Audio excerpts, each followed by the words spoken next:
Hello à toi et bienvenue dans ce premier épisode solo de Confidence équestre. Pour ce premier épisode, j'avais bien envie de te parler d'un thème, ou plutôt d'une discussion que j'ai eue avec une élève la semaine dernière. C'est changer de programme, ce n'est pas un échec. Je vais te parler d'une séance que tu as sûrement déjà vécue. En tout cas, moi, c'est mon cas. Tu sais, cette fameuse séance où tu arrives avec un super plan dans ta tête, tu es motivé, tu as une idée précise de ce que tu veux travailler avec ton cheval. Et là, rien ne se passe comme prévu. C'est la catastrophe. Ton cheval, il est distrait, il n'est pas concentré, il sursaute pour un rien, il s'énerve, il bloque sur des exercices pourtant qu'il connaît relativement bien. Et petit à petit, la séance, elle dérape. Et souvent, au lieu de s'adapter, on s'obstine. Personnellement, ça a été mon cas pendant très longtemps. Et résultat, on s'énerve, on perd patience, on est déçu de notre progression. Parfois, on n'est pas toujours très juste avec notre cheval.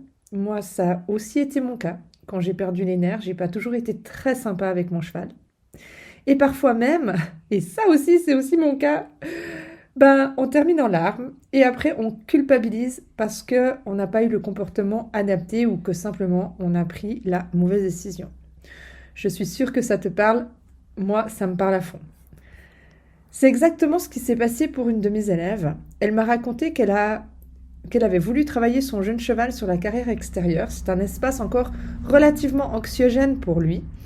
C'est vraiment un tout jeune cheval de 4 ans. Parfois, c'est ok, ça va, et il est super. Et parfois, c'est pas ok. Et ce jour-ci, c'était pas ok. Malgré les progrès incroyables qu'il a fait ces dernières semaines, il était distrait, elle arrivait pas à faire grand-chose. Et du coup, elle m'a avoué qu'elle a préféré arrêter sur la carrière extérieure et retourner dans le manège, qui est pour lui vraiment une zone qui est moins stressante. En général, ça se passe relativement bien dans le manège. Sauf que quand elle me l'a raconté, je sentais qu'elle avait une voix qui était pleine de déception. Et là, je me suis dit, mais finalement, pourquoi vit-on un changement de plan comme un échec? Alors qu'en réalité, c'est pour moi, en tout cas, c'est une preuve de sagesse et d'écoute envers son cheval. Déjà, c'est un jeune cheval de 4 ans, très très grand, et qui est en pleine découverte du monde. Et franchement, le changement de programme dans ce genre de situation, c'est juste du bon sens et le bon réflexe. Moi, je suis hyper fière de mes élèves quand ils m'annoncent qu'ils ont eu ce type de comportement-là. Et en plus, c'est comme ça qu'elle va construire petit à petit une relation solide et de confiance sans passer par la case conflit. Je dis pas qu'on va jamais passer par la case conflit, mais le but, c'est de créer des expériences qui sont positives. Mais c'est vrai que pour beaucoup d'entre nous, c'est hyper dur d'accepter que le plan du jour, ça ne marche pas. Souvent parce qu'on y voit une forme d'échec personnel, ou simplement par peur du regard des autres ou de l'avis des autres. Rappelle-toi toujours que l'avis, donc L''AVIS, des autres, ce n'est que la vie, VIE, des autres. En réalité, il y a plein de raisons qui peuvent expliquer pourquoi ce jour-là, ça ne se passe pas bien. Ton cheval, il est peut-être encore en plein apprentissage, comme ce grand bonhomme. Il manque juste un petit peu d'expérience et de routine pour gérer certaines situations encore fragiles pour lui. Donc là, il faut juste prendre le temps de lui montrer plein de choses et d'aller à son rythme. Peut-être que ton cheval, il est fatigué parce qu'il a enchaîné plusieurs entraînements, plusieurs séances qui sont intenses physiquement ou émotionnellement. Et ça, c'est seul ton cheval peut être capable de juger de l'intensité des séances, même si pour toi, peut-être que ça peut être banal. Peut-être qu'il n'a pas très bien dormi, parce qu'il y a eu un événement à l'écurie. Beaucoup de va-et-vient, il y a peut-être une compétition, une manifestation, un stage qui a fait que ces heures de sommeil, ils ont été mises à mal. Parce que oui, en fait, il ne faut pas sous-estimer le manque de sommeil. Un manque de sommeil, c'est comme chez nous. Votre cheval, il sera pas reposé et du coup, il va être moins concentré et il sera moins attentif à ce que vous allez lui demander. C'est tout à fait normal. Peut-être que c'est aussi à cause d'une météo qui est changeante. Il a peut-être moins bougé parce qu'il a moins été au pré ou au paddock ou simplement, comme là on est en pleine période, il est en pleine mue.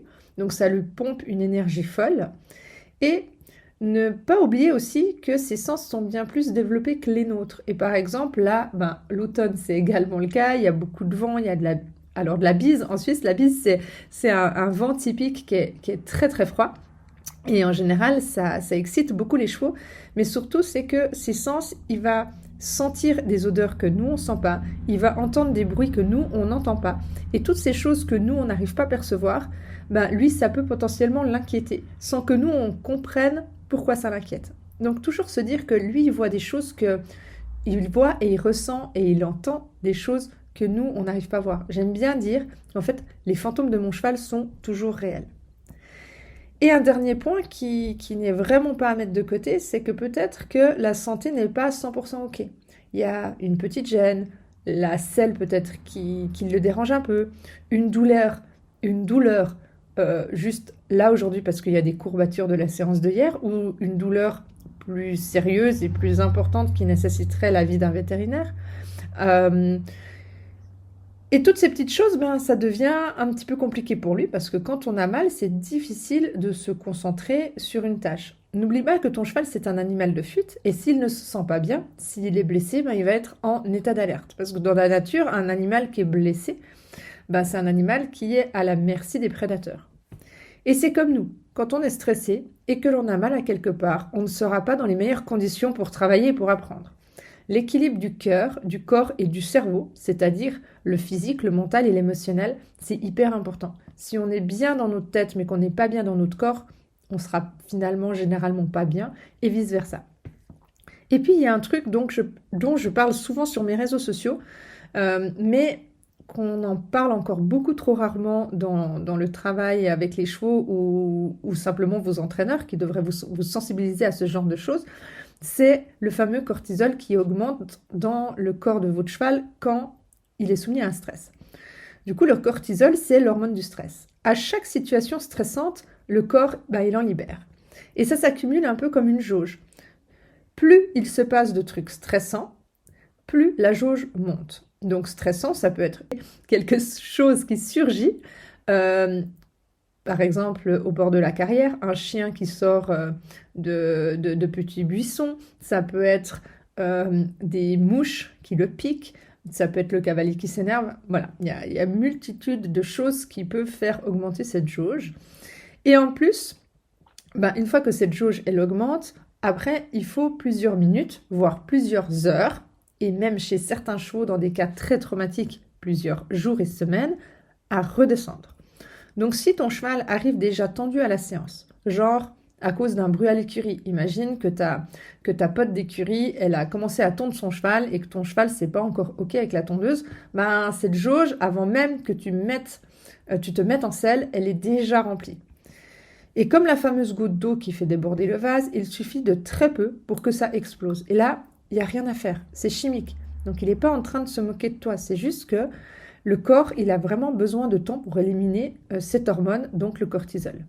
Donc inutile de t'énerver. Comme je te l'ai dit, ton cheval ne le fait pas exprès. Dans ce cas, tu n'as pas d'autre solution que de changer tes plans. Si la vasque est pleine, alors c'est trop tard. Fais quelque chose qui lui permettra de redescendre. Remets ta séance à une autre fois, ou pose pied à terre, va faire brouter, pars en balade, mais change tes plans. C'est la meilleure chose que tu peux faire. Le plus important, pour éviter que cette jauge, elle se remplisse trop rapidement et trop souvent, c'est de préparer et d'anticiper les situations de stress, stressantes pour ton cheval, par l'accumulation d'expériences positives et par l'éducation que tu vas mettre en place. Moins il sera surpris, plus il sera serein. Et plus les apprentissages seront fluides et sa concentration 100% avec toi. Donc ça, c'est ton job à toi de préparer au mieux ton cheval à pouvoir gérer les situations du quotidien. Et ça, tout ce qui est éducation, équitation éthologique va énormément t'aider. Tu vas certainement me dire que c'est bien joli, tout ceci. Mais si je change toujours mon programme, mon cheval ne va jamais apprendre à gérer des situations stressantes. Je te propose donc de prendre la situation d'un autre point de vue. Je ne dis pas qu'il ne faut jamais l'exposer. Je pense même que c'est très bien, car de toute façon, il sera confronté plusieurs fois dans sa vie à de l'imprévu. Et s'il ne connaît pas l'inconfort, s'il n'apprend pas à gérer non plus les situations stressantes, je suis d'avis aussi que c'est pas non plus lui rendre service et que ça peut être dangereux pour toi. Mais on va le faire progressivement, donc ça c'est la première étape, donc on va le faire progressivement, parce que s'il y a trop d'informations en même temps il va pas réussir à gérer. Donc, en fonction de là où ton cheval se trouve dans le travail et dans son éducation, c'est la préparation en amont qui va t'aider. Et pour savoir à quel moment je dois changer mon programme et à quel moment je peux l'exposer un petit peu plus, je vais dézoomer sur la situation. Je vais prendre du recul et je vais débriefer. Mais surtout, je vais prendre le temps de l'observer, voir les signaux de communication, voir où il se trouve dans son état de stress. Est-ce que le stress ou le manque de concentration actuel, il peut le gérer, ou est-ce qu'on a dépassé sa zone de tolérance? Tu sais, je suis sûre que tu as déjà entendu parler de ces fameux 3 zones de couleurs, vert, orange et rouge. Si mon cheval est dans la zone verte, c'est ok, tout va bien, c'est confortable, en général, il n'y a pas de problème. Si mon cheval il est dans la zone orange, c'est inconfortable, c'est stressant pour lui, mais c'est ok, il arrive encore à gérer. En général, on va travailler dans cette zone orange pour essayer de passer ce qu'il y a dans la zone orange dans la zone verte. Si mon cheval est dans la zone rouge, alors la jauge que je t'ai parlé avant a littéralement débordé. Et mon cheval, il n'est plus du tout capable d'apprendre et on arrive en général dans des pertes de lucidité qui peuvent être dangereuses pour lui et pour toi. Donc là, ça ne sert à rien que tu insistes parce que de toute façon, il ne va pas apprendre, il sera incapable de retenir et ça va même faire des associations qui sont négatives avec la situation ou avec l'objet en question. Donc moi, ce que je peux te conseiller, c'est d'aller au feeling. Et si un jour tu t'es trompé, c'est pas grave. Peut-être qu'un jour tu vas passer dans la zone rouge parce que tu as pris la mauvaise décision. L'important, c'est de s'en rendre compte et de faire au mieux pour la prochaine fois. C'est aussi en testant et en te trompant que tu vas comprendre comment fonctionne ton cheval et à quel moment tu peux passer des paliers et des caps. Dis-toi toujours que tu dois créer des expériences positives que ton cheval a envie de reproduire. Ta séance d'aujourd'hui doit lui donner envie de recommencer demain. Ce serait le but de chaque séance. Il faudrait que tu gardes ça en tête. Et puis, il y a un facteur qu'on n'a pas encore parlé, c'est le facteur, il y a aussi toi. Ton état du jour, ton mental, ton énergie, tout ça, ça influence énormément ta séance. Donc, si tu as eu une journée merdique, si tu es fatigué, si tu as mal au dos, peu importe. Ça va influencer aussi la concentration de ton cheval et sa faculté à recevoir les informations que tu vas lui donner. Tu vois, je vais te parler d'une expérience que moi j'ai vécue il y a quelques années où j'avais prévu de faire mon premier concours international de concours complet. Et dans ma préparation, il y a plein de choses qui n'avaient pas été. Il y avait eu des problématiques avec la météo qui avaient fait que je n'avais pas pu m'entraîner correctement. Si mon souvenir est bon, je crois qu'il y avait toute une période où je n'avais pas pu monter parce que je m'étais blessée. Enfin bref, il y avait beaucoup de choses qui avaient perturbé le planning pour atteindre cet objectif-là. Mais un petit peu tête brûlée quand même à l'époque, je m'étais obstinée à y aller. Et comme je n'étais pas prête, j'étais stressée. Comme j'étais stressée, j'ai communiqué ce stress à mon cheval. Et mon cheval, il n'était pas du tout avec moi, il n'était pas du tout connecté. D'ailleurs, il a même pas mangé tout au long de la compétition. Jusqu'au moment où j'ai décidé Voilà, j'ai fait quelques heures pour aller à mon concours, mais j'ai quand même eu la sagesse sur place après le dressage. Et même, non, c'était sur la place d'échauffement du saut d'obstacle où je voyais que ça allait pas du tout. Et j'ai décidé de poser pied à terre et de me dire, bon, ça sert à rien, j'arrête pour aujourd'hui. Et ce qui a été complètement fou, c'est que lorsque je l'ai remis au box, il a commencé à manger. Donc la preuve que le stress que moi j'avais vécu par le manque de préparation, je l'ai complètement communiqué à mon cheval. Et maintenant, c'est clairement prouvé par les recherches scientifiques que notre cheval, il est capable de lire les émotions de l'humain, de reconnaître des visages, et il a une lecture très fine de petits signaux qu'on pourrait transmettre. Donc, il arrive très bien, dans le cas de mon cheval, à analyser une Alexandra qui est calme, sereine, et une Alexandra qui est stressée. Et quand la Alexandra, elle est stressée, elle envoie plein...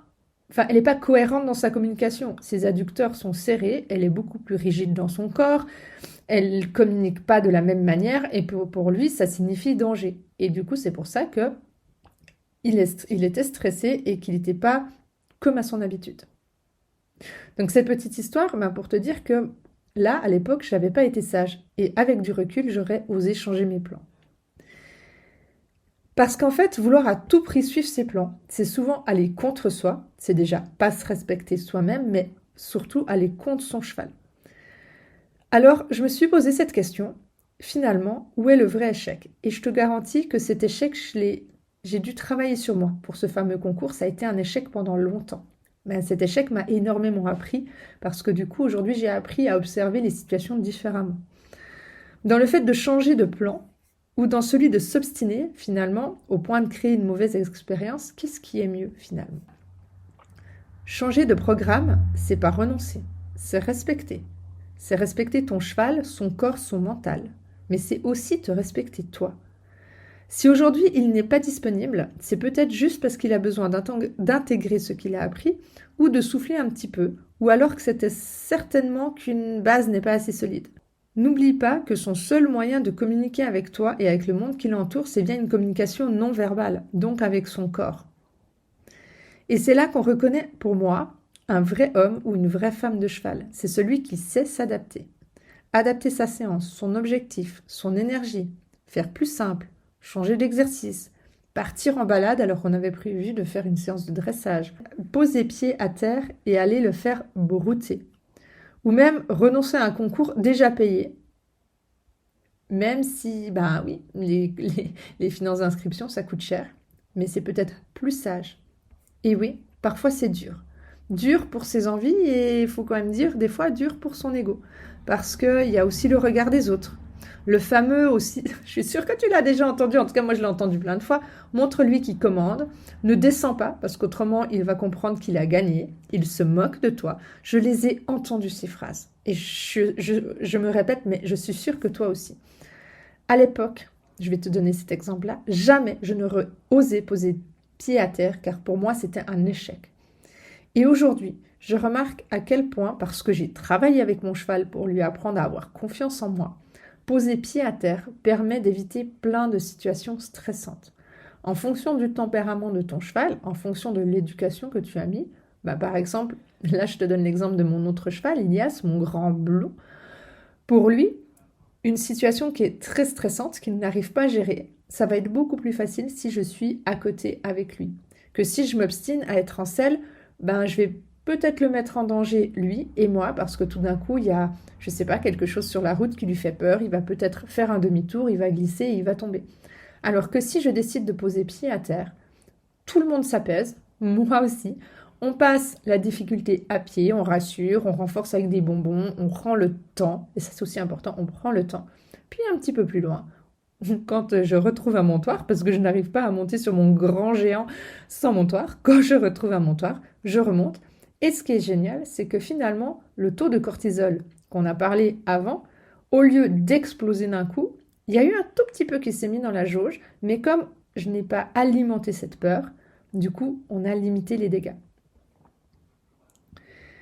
Aujourd'hui, je sais, en fonction de mes chevaux, la meilleure décision à prendre. Et ça, il n'y a que toi qui sais. Ben, je sais que par exemple, descendre, c'est pas abandonner. Il a confiance en moi, à pied, et du coup, poser pied à terre, c'est l'apaiser. Mais surtout, j'aimerais vraiment que tu te dises, parce que certainement, même si tu sais que c'est la même meilleure décision à prendre, tu auras de toute façon des gens qui vont te dire l'inverse. Vraiment, fais-toi confiance. C'est le plus important. Et dis-toi toujours que le forcer, ça ne résoudra rien. Ça ne fera juste que monter encore plus la pression. Alors oui, ose changer ton plan, ose te faire confiance, ose faire différemment. Et si tu écoutes ce podcast, c'est sans doute que tu fais partie de ceux qui veulent avancer autrement, de façon plus éthique. Alors souviens-toi, changer de programme, ce n'est pas un échec, c'est faire preuve de sagesse, se poser, débriefer, dézoomer et voir la situation sous un autre angle. Et surtout, ne te compare pas aux autres. Ne compare pas ton chapitre 1 au tome 7 de quelqu'un d'autre. J'aime bien cette phrase, je l'ai lue dernièrement d'ailleurs, parce que soit certaines personnes sont plus en avance que toi sur le chemin avec leurs chevaux, chacun avance à la vitesse en fonction de son vécu, de son expérience et de son cheval, ou simplement, n'écoute pas les autres en fait, fais-toi confiance. Ce qu'on voit des autres sur les réseaux, c'est non plus pas toujours la vérité. Alors adapte, corrige, recommence et avance à ton rythme. Parce que si quelque chose ne se passe pas comme prévu, c'est qu'il y a vraiment une raison. Et surtout, apprends-toi à te faire confiance. J'espère que cette thématique t'a plu. Je trouvais qu'elle était vraiment très intéressante et surtout j'espère qu'elle va t'aider à voir les situations que tu vis avec ton cheval de façon un petit peu différente. Et surtout, apprends à te faire confiance et si besoin, si tu te retrouves seul et que tu te retrouves démuni face aux réactions de ton cheval, fais-toi entourer de gens en qui tu as confiance ou des gens qui peuvent t'aider. Et si tu as envie, je te propose de partager ce podcast à un cavalier à qui ça pourrait faire du bien d'entendre qu'oser changer ses plans, c'est parfois le plus grand signe d'intelligence émotionnelle. Allez, merci de ton écoute et je te donne rendez-vous pour un prochain podcast. Merci d'avoir écouté cet épisode solo. Si tu désires réagir à cet épisode, partager ton expérience ou simplement me dire que tu as kiffé ce moment, dis-le moi en commentaire. En message privé, je me ferai un plaisir de le lire et surtout d'y répondre. Je t'invite également à le partager autour de toi pour aider d'autres cavaliers et surtout, mets un petit like ou un j'aime, abonne-toi à la chaîne, cela va énormément m'aider à faire connaître ce podcast. Et surtout, n'oublie jamais que tu n'es pas seul dans la recherche du bien-être de ton cheval. Si tu es là, c'est parce que toi aussi, tu veux faire changer les choses. Je te dis à très vite pour un nouvel épisode de Confidence Équestre. Bye bye!